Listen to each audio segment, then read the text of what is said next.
Ya, baik. Bapak Ibu serta saudara-saudari sedama yang berbahagia, Sukihoto, Namo Buddhaya.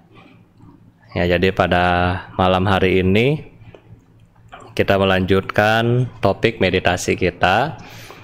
Sebenarnya masih banyak ya Bapak Ibu pertanyaan. Nah, tapi terkait pertanyaan hari ini, ya ada seorang ibu masih bertanya, Bante, kenapa yang ketiga ya? Kan sesi kita meditasi ada 4 sesi Bapak Ibu ya.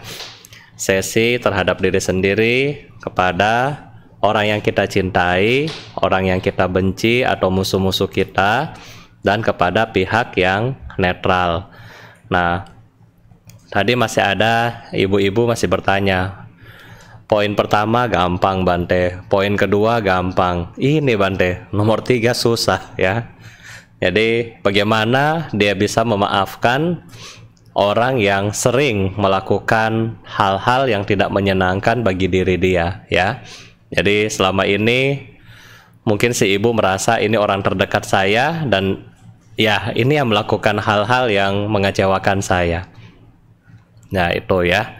Jadi pada malam hari ini ya sesuai dengan topik yang ketiga, kita mengulangi khotbah dari Sang Buddha Bapak Ibu ya. Khotbah dari Sang Buddha yang kita bisa lihat pada malam hari ini yaitu jangan menipu orang lain atau menghina siapa saja. Jangan karena marah dan benci mengharap makhluk lain celaka. Ya. Jadi ini tepat sekali buat kita-kita yang menjalani hidup, ya kan? Karena Karania Metta Sutta diajarkan untuk orang yang masih hidup. Ya. Karena orang yang masih hidup ini yang ketemu dengan kiri kanan kemudian saling senggol. Akhirnya ya kata orang Jakarta bilang saling bacok gitu ya. Ya, jadi jangan menipu orang lain.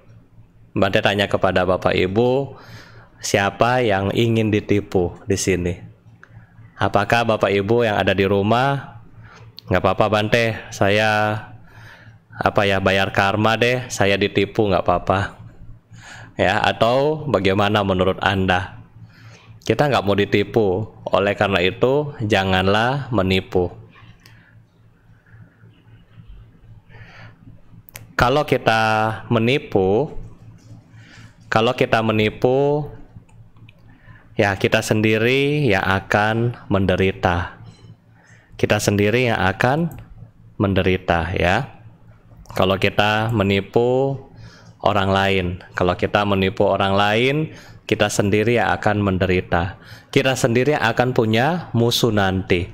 Karena kenapa? Kalau kita menipu Bapak Ibu, mungkin kita bisa terlihat anggun ya, orang lain nggak bisa tahu kita. Tetapi diri kita sendiri tahu bahwa diri kita sendiri sedang menipu.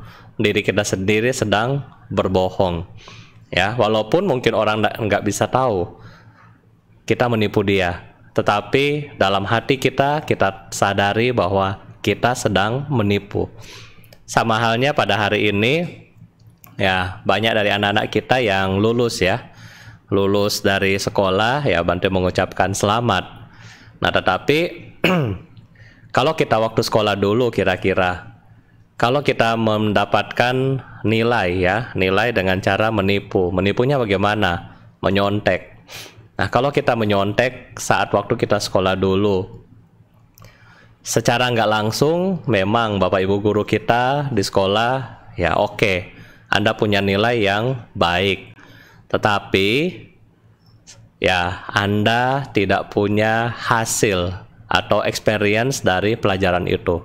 Kenapa? Karena Anda kerjanya nyontek, ya kan? Nyontek. Disuruh bikin PR, copy paste sama teman, ya kan? Teman susah-susah bikin PR, Anda tinggal, hai, minta dong PR-nya, nah, gitu. Jadi seperti ini adalah kita menipu diri kita sendiri, ya. Kita menipu diri kita sendiri. Jadi ini dengan kita menipu, kita merugikan dua pihak. Pihak yang pertama adalah orang yang kita tipu.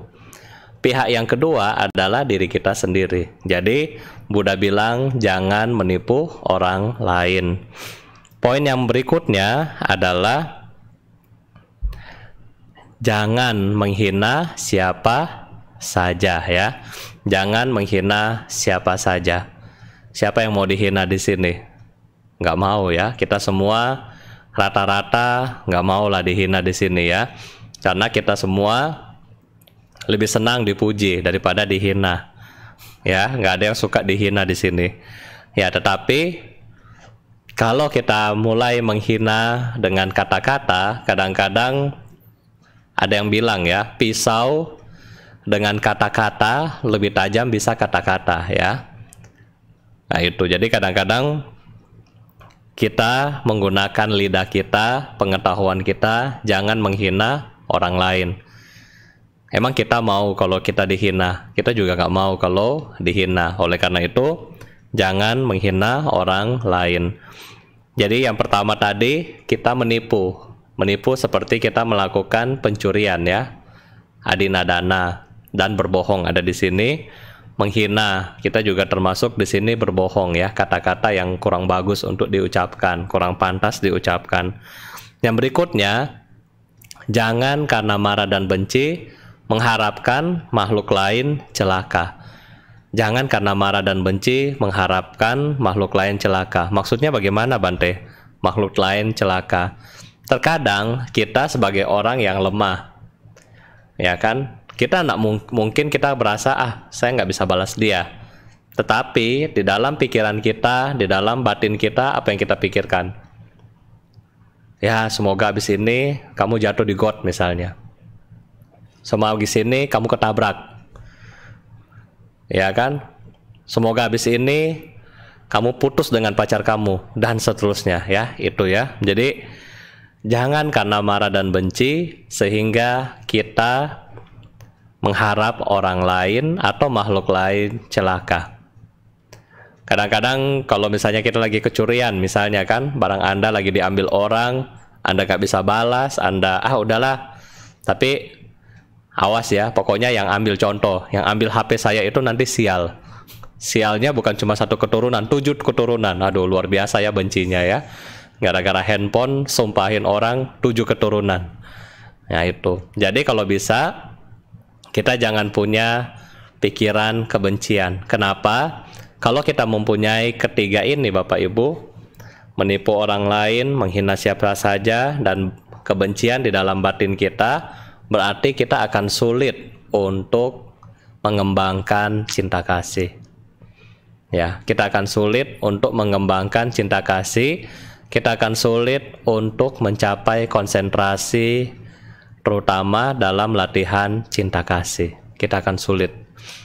Oleh karena itu, ketiga hal ini ya seyogianya kita buang dari pikiran kita, sehingga Anda tambah bahagia, hidup Anda lebih damai, terus sejahtera juga datang, orang-orang juga akan suka sama Anda. Dan ketika Anda melewati sesi ketiga dalam meditasi, Anda akan, gampang, cari, nanti Bante suruh, bayangkan musuhnya, kagak ada Bante. Ya, karena apa? Hidup Anda sudah sangat baik, ya. Oleh karena itu, ini adalah PR, ya, ini adalah PR untuk 1 minggu ke depan, ya. Jangan menipu orang lain atau menghina siapa saja. Jangan karena marah dan benci mengharap makhluk lain celaka. Jadi ini adalah PR bersama buat kita. Ya, Bante sendiri juga masih belajar ya, masih newbie juga. Jadi Bante sendiri juga masih belajar, kita sama-sama untuk belajar mengendalikan tubuh, ucapan, dan pikiran kita. Nah, sekarang kita akan mulai bermeditasi.